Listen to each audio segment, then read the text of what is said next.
And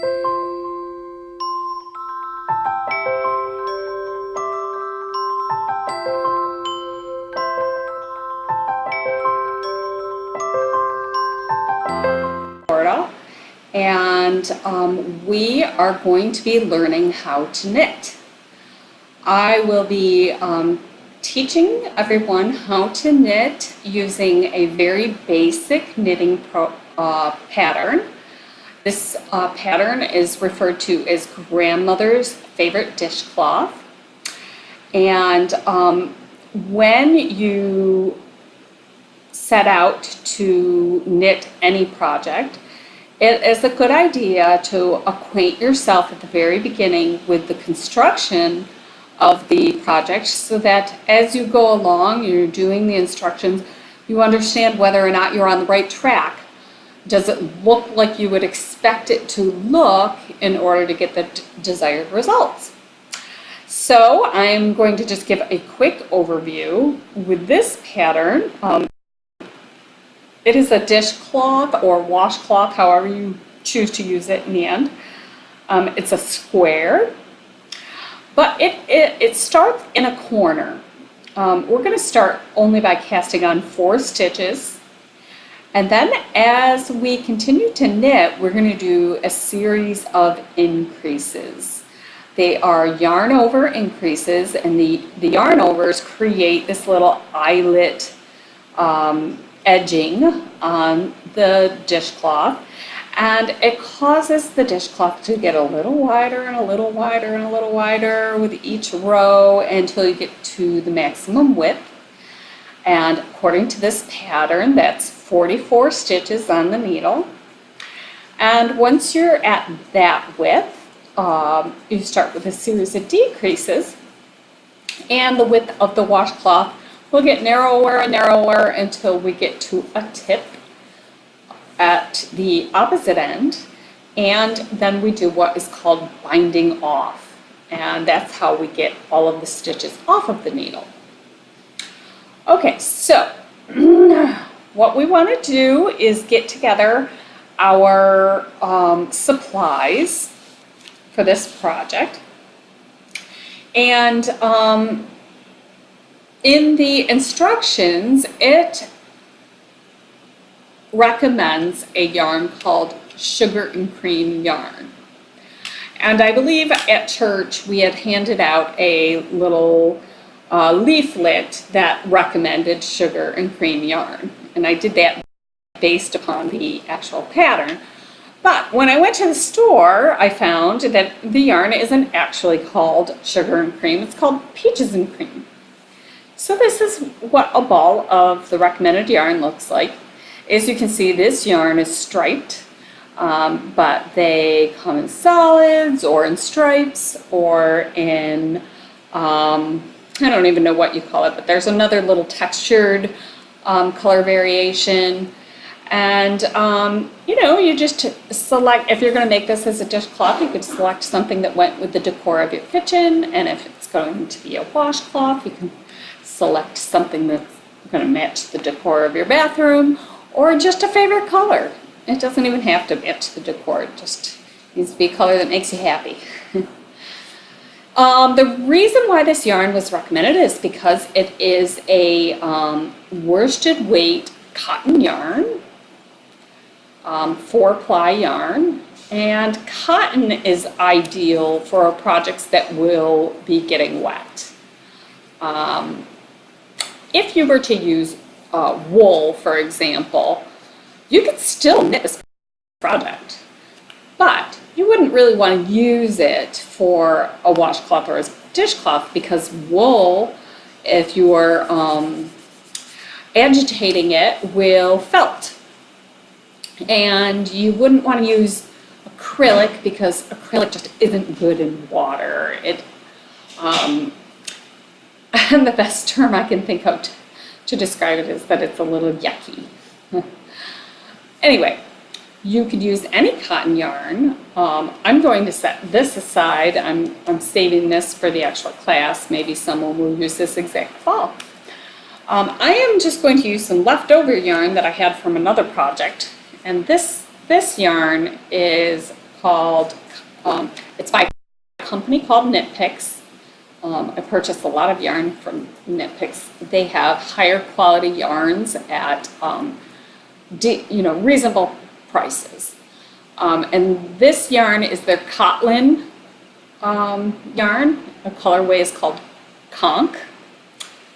And it is a cotton linen blend. Cotton linen blend would be perfectly acceptable as well for this project. So the other thing is your needles. You could use straight needles like I'm going to be using in this demonstration.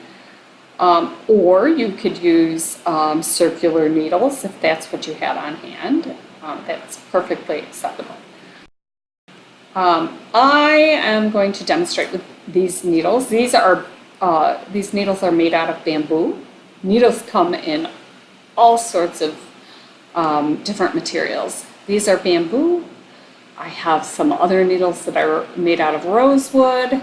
There are metal needles. There are needles that are kind of plasticky. I think they call those acrylic needles. And you can't really say that any one needle is better than the other. It depends on your application and your preferences. So it's good to try different needles made of different things and just see what you like the best. Okay, so we are going to start this project with a slip knot. And for those of you that have crocheted, you probably recall how to make a slip knot. Or maybe it's been a while since you've done a slip knot, or maybe you've never even done a slip knot before. But we are going to leave about a 12-inch tail on this, and then make the slip knot here at the end. And I'm going to show you how to do that. So you kind of want to fold the yarn, and you're going to have this little loop. And so the tail end is facing you, and the end that goes to the ball is away from you, and you're going to take that one side and put it over the other side so you have it overlapping and a little bit of an X. And the part that's on top, you're going to take that string and you're going to bring it underneath. Oh, hopefully you can see what I'm doing here. Let's just demonstrate that again. So you have the yarn in a U. Okay, whoops. And we're going to make a crisscross there. So we have a little bit of a loop there, and one piece of yarn is overlapping the other piece of yarn. And we're going to take the yarn that's going over the top, and we're going to pull it through that loophole. And then we'll just tighten it up a little bit. And as you can see now, I have this loop. It's kind of big. And the way to tighten that up is just to pull a little bit on our yarn, and it's going to snug that up a little bit. Then I'm going to take my needle and I'm going to stick it through that slip knot. And I'm going to snug it up just a little bit. It doesn't need to be super tight, but you don't want it to be sloppy loose either. Okay, and so you're going to want it on your needle in such a way that the yarn coming out of the ball is coming off the back of the needle, and the tail end is going to be facing you. And then what you're going to do is, you see those two pieces of yarn, you're going to want to take your thumb and your forefinger and put it in between those two pieces of yarn. And then with the remaining fingers on your hand, you're just going to wrap it around and grab a hold of those. So now you've got a situation like this. I'm holding the remainder of that yarn and the rest of my needles, and my thumb and my forefinger are in between. And I'm going to make this slingshot configuration here. Okay, so what we're going to do, we have our slip knot on the needle. We're going to take this needle, and you can see on my thumb I have the tail end going down into my fingers, and then it wraps around and goes up to the needle. I'm going to take that needle and I'm going to go underneath the tail end and up in between those two pieces of yarn. Okay? Then we're going to swing around. Sorry, this is a little awkward because I normally do this so fast. Okay, so underneath there and up. And I'm going to swing the needle around and I'm going to grab a hold of that piece of yarn that's on my finger, the index finger, and I'm going to pull that needle right in between the two pieces of yarn on the thumb. Okay? Now you see how there's two loops on that needle. I'm just going to let go with my thumb and then kind of pull it so it's snugged up. So now I have two loops of yarn on my needle. I'm going to move this ball. Hopefully this can focus a little better. Camera isn't focusing so well on my needle. There we go. A little better, little maybe. Okay, so now we have two. So again, I'm going to stick my thumb and my forefinger between those two strands of yarn, and then grab the rest of it with my other fingers and make my slingshot. And then I'm going to go up underneath the front loop on the thumb, swing that needle around and wrap it around that yarn that's on the index finger, and then pull it through in between the two pieces of yarn on the thumb. And now you can see there are three loops there on the needle. And I'm just going to let go with my thumb and pull to snug it up. Now I have 3 stitches on the needle. Let's do it one more time. We have our slingshot up underneath the thumb, and gonna swing and grab that loop that's coming off of my index finger, pull my needle in between those two pieces of yarn on the thumb, and pull up, and now you can see there are 4 loops on that needle. I'm going to let go with my thumb and just snug it up a little bit. Now we have 4 stitches on the needle. And that's all you need on the needle to get started with this project. Now, even though it's all that we need on the needle to start the project, I'm going to go through the cast on a couple more times so that if any of you are struggling with it, you can see it a few more times.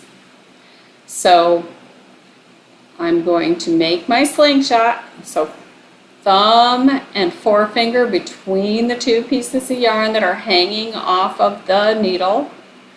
Use the rest of my fingers to grab a hold of the loose yarn. Make a slingshot. Go underneath the front yarn on the thumb, up in between the two thumb yarns. Swing the needle around, grab the yarn on the index finger, and pull it down in between the two pieces of yarn on the thumb. Let go with the thumb, and then just snug up that yarn. So if we see it sped up a little bit, okay, it looks kind of like this.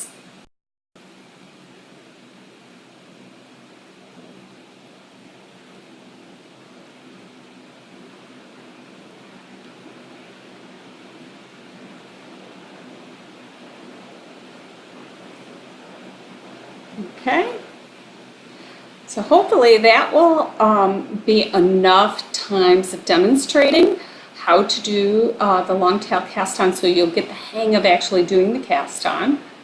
Again, like I said, you really only need 4 stitches cast onto your needle in order to start this project. So this is going to be our starting point for the washcloth. So we're going to pick up with the rest of the instructions in the next video, but congratulations, you have done the first step to completing your dishcloth. You have learned the long tail cast on.